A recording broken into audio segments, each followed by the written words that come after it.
Yes, this is kind of cool. Another one. I mean, this is all gonna come together, and each one of these are gonna be like a different episode. I'm gonna push this back a little bit more. I got. You ever seen someone do a roundhouse kick to the head in these babies? Yeah, pulling dynamite. Anyways, I'll go back a little bit more. See if I can keep it under 20 minutes, half an hour for this one. And this one, we're gonna talk about credibility, right? The credibility of the witness, credibility of the victim, professional credibility, um, stuff like that. And me, I was meaning pro se, meaning I was accused of committing a crime, and I represented myself. If you are accused of committing a crime, you do not essentially want to um, represent yourself for the fact that your information, the fact that you're the accused, it's gonna be hard for one, the jury to discern what's credible information, what's right information, um, you know, all that kind of stuff.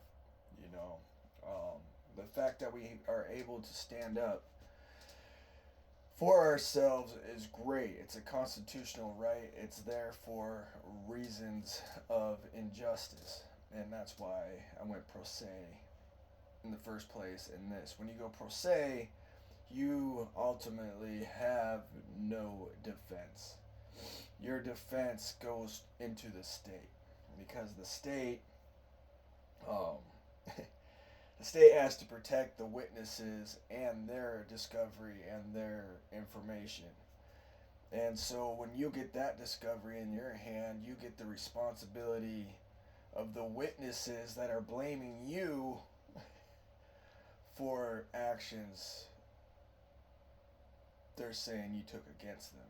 Whether it's a lie or truth, you know what I'm saying? You're still responsibility for the witnesses, discovery, and all that kind of stuff. And in general, you do not want to self-represent. The the public defender attorney is there to mediate that. Um, One thing is credibility. The bar exam.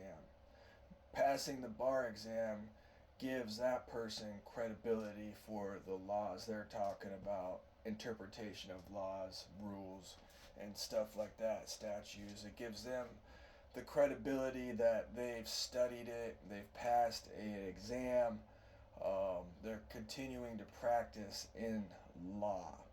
To where people like me, you know, that have backgrounds aren't able to get that credibility. We can study in it all we want, but because we have that backgrounds, it makes our characters unreliable. Well, we can still withhold our own integrity, be reliable people, but in the whole atmosphere of things, we're unreliable people. You know, it's kind of like it's a bad record. So I mean, to people that don't know you personally, it's hard for them to really discern whether you're a good person or not. Seeing that record right there. So now, I mean, it's a losing situation right there. So that's pretty much why you don't want to go pro se. And so because of the nature of this case, the way it was, the mens rea weighs heavily, you know, on the owner of the raft. He was guilty of something, you know. Definitely. That raft, was that raft legally where it should belong? No. Was the guy doing his job as a camp host? No. You can go on and on. And this is why I'm saying this is more of the liberal philosophical point of view in this case, because I've had many people iterate to me down there in Ketchikan. It's not all the stuff they did wrong, it's whether I had the intent to deprive this guy of his property. Now, how would I have the intent of depriving somebody of their property if it's obvious that there's nobody around at the time it was discovered that showed any signs that obviously it was somebody's property? Well, just because it was a campground surrounding a creek doesn't justify that it had an owner to it. You know, the campground was closed, and that's what it was. I found it on June 2nd. I got pictures too, not of the raft. I didn't take pictures until June 6th of the raft, but I found it on June 2nd, which was June 2nd was the last day of Stephen Kirkland's stay at Totem Bite State Park as the host of Totem Bite State Park. Now, the Totem Bite State Park, it's not a campground. And Tim McKillicuddy was trying to convey that he was a camp host at a different campground farther up the way, right? Farther up the island of Ketchikan. I forgot what the name of that was, which at one point he was. But where the prosecution messed up was Stephen Kirkland forgot what the name of the cove, something cove, campground. Anyway, so it's up here. But the chain of events is what the prosecution, Tim McKillicuddy, said that his employment at this campground as a camp host, an actual camp host at the campground, was that previous year, which in fact it was 3 years prior. And so what Tim McKillicuddy said he was a campground at not Totem Bite State Park, but at this campground. And the reason why he said that was to dislodge and to cover up the fact that Stephen Kirkland had employment at Totem Bite State Park that year, because they knew they had public documentation to show that he was there.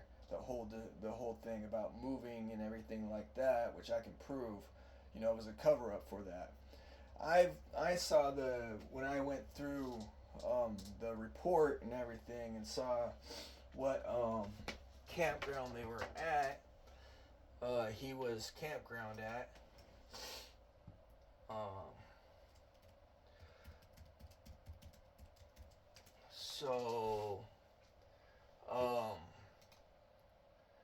Ketchikan campgrounds.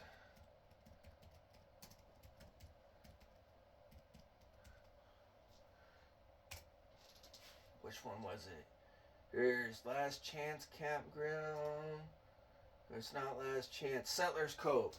Settlers Cove. So I think it was within 5 years. 5 years prior, or 4 years prior, he was a camp host at Settlers Cove Campground. Right? And so he put in the statement, Settlers Cove Campground. He was a camp host for Settlers Cove Campground, which he was, and that was the truth. But it was 3 years prior to that. And that's because Tim McKillicuddy didn't want the jury to know the real thing, which implying that since it was at Totem Bite State Park, I got all the information of the background on it. So this is implying further that this was a setup.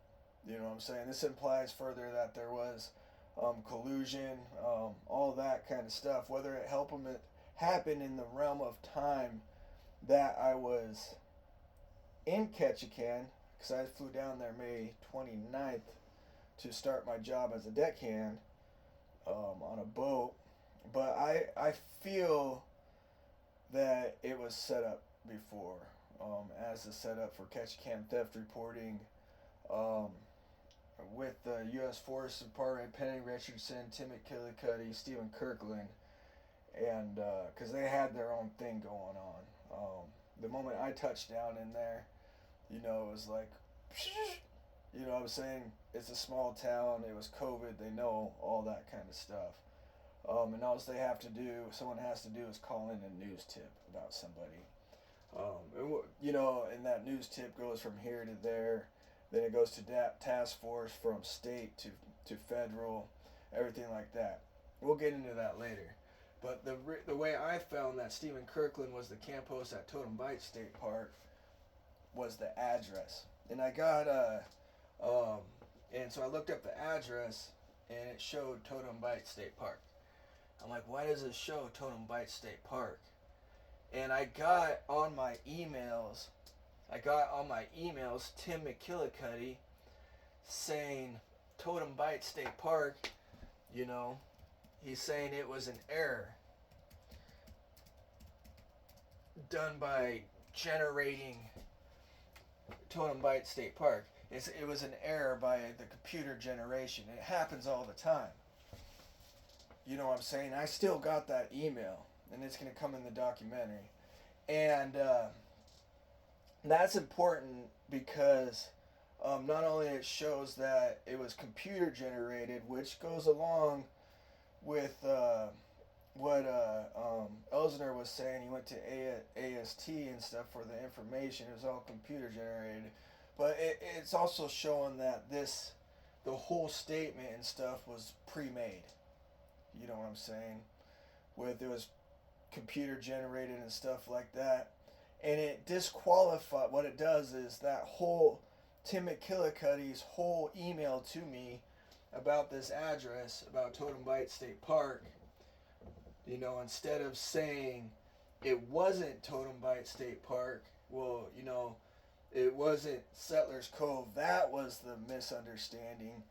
He was at Totem Bite State Park the previous year, I didn't tell Tim McKillicuddy I had the documentation yet of everything, the public documentation. And so I wanted to see the answer. And so what Tim McKillicuddy did was just made the whole thing of Officer Elsner,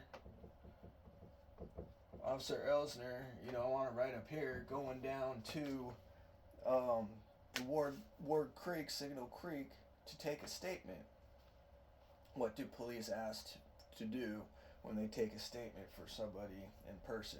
The first thing they ask for is a ID, right?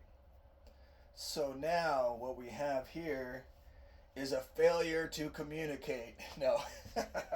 Perfect. I'm going to grab some coffee here, but think about that. Think about that.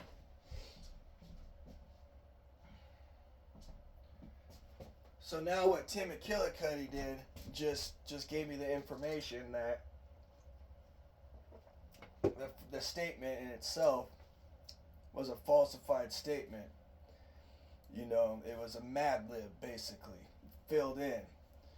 Tim McKillicuddy just threw it together as if it were a walk in a park. And it's embarrassing for prosecution, like it's so obvious. If Officer Elsner did go down to the state forest, campground, and took information, Officer Elsner knew that on the stand to be questioned about registration in hand. Well, how did you know that? The statement said Stephen Kirkland had his registration in hand. What we're at, you know what I'm saying?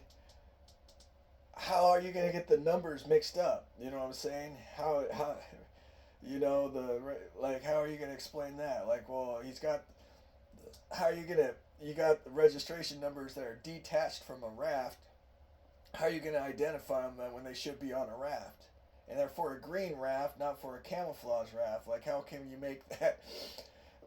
You know what I'm saying? And so this is what I'm saying. Elsner was smart by saying, and he withheld his honor of his badge integrity by saying, I went to AST. I didn't go to the campground. You know what I'm saying? He knew. He knew about everything. You know what I'm saying? And Tim McKillicuddy basically embarrassed him as a patrol officer captain of the U.S. Forest Service. You know what I'm saying? The arrogance of prosecution. It's just stupid, you know? And this is important because this is why they allowed me to investigate the case. Because all the circumstantial evidence and everything that I find, because I have a criminal record, they're like, well, it makes it invalid, obsolete. It doesn't matter. It won't ever have any validity in the courtroom. You know what I'm saying? And so we wanna put this on show, so to teach people why they don't want to go pro se up against state or city prosecution. You know what I'm saying? I was supposed to be their good example of reasons why you don't stand up, you take the plea bargain, and everything like that. Hence the excessive sentencing and all that for the appeal. You know? Yeah. And so I was supposed to be their example, you know. And I used the Facebook and everything, annoyed the shit out of the community, because it was so annoying to me, you know, because it was not something I intended to take for myself, you know. Like, the idea of using it for myself was cool, you know what I'm saying? But what I wanted to do is wash that raft up, give it back to the owner, and be like, dude, you don't leave stuff like that in the creek. For one, it's destroying the creek habitat, everything like that, and it's irresponsible. It's disgusting. You know, we're adults here. You know, take care of your stuff. You know, that's not up in a mountainous area, you know, securely and responsibly put on the shore of a lake or a shore of the river or shore of the creek in a manner that it's not damaging, it's not harmful, and it says, you know, someone placed this here in a way that's respectable, you know. And usually those type of items that you find out back in the woods, it's okay if you need to use them, but you always replace it. And the thing is when you put it back in a manner that's better than when you first got it, you know. And that's the way it goes. But you don't put it in creeks that are in designated areas for wildlife habitat and stuff. You know what I'm saying? That's just like going into a zoo pen with gorillas and putting your raft in a zoo pen with gorillas and just leaving it there and walking away. You know what I'm saying? No, that's gorilla's habitat. You know what I'm saying? That area was specifically that salmon's habitat. That was my room right here. That was like putting that raft in my room and saying, I'm gonna leave it here. Don't touch it. It's not yours. And that's where we get into the philosophies of the conservative view, you know, and the liberal views. The philosophy versus the facts, you know. And so I was charged based on philosophy. Well, it wasn't yours. You touched something that wasn't yours. That's not stealing, but you shouldn't have taken it anyway, so you're going to get the charge. You know what I'm saying? And that's how they justified themselves. You know, it doesn't matter everything they were doing wrong. It was the fact that their philosophy is, I should not have touched it. But it was not, it was damaging and harmful, you know what I'm saying? And so I'm going on facts, you know, and we're here today. And so I'm really looking forward to this documentary. It's gonna be great. The way I can compound, explain things, laws, regulations, everything like that. I may not have um, validity within the courtroom. You know what I'm saying? My words may not hold any weight. But outside the courtroom, you know, I have been doing my studying. I have been getting my certifications. And I have been getting my qualifications for this documentary. It wasn't about guilty or not guilty. This has always been about doing the right thing for me. And when I saw that raft, I looked at it as an opportunity to do the right thing because it is not to blame someone else for doing something bad when you know you're doing something bad yourself. That's not right. And I saw this as an opportunity to stand up and do something for what's right. Take everything I've learned and put it into a positive way. Going inside out of jail, going inside out of investigations, all this kind of stuff. You know, you gain a lot of anger, pain, resentment, and everything like that. Hatred, you know what I'm saying? And what this has done is brought me out of all of that to where now I feel like I'm an American. I feel like I'm a part of something. You know, I feel like I'm doing something for my life for a reason, you know. And like I said, the putting that armor of God on and everything like that, it's not about you know, I won in trial because I won when I removed that raft out of that creek. Because I did the right thing. You know what I'm saying? And those are just facts. And we're getting in this documentary, it's going to straighten out everything. So, anyway, stay blessed.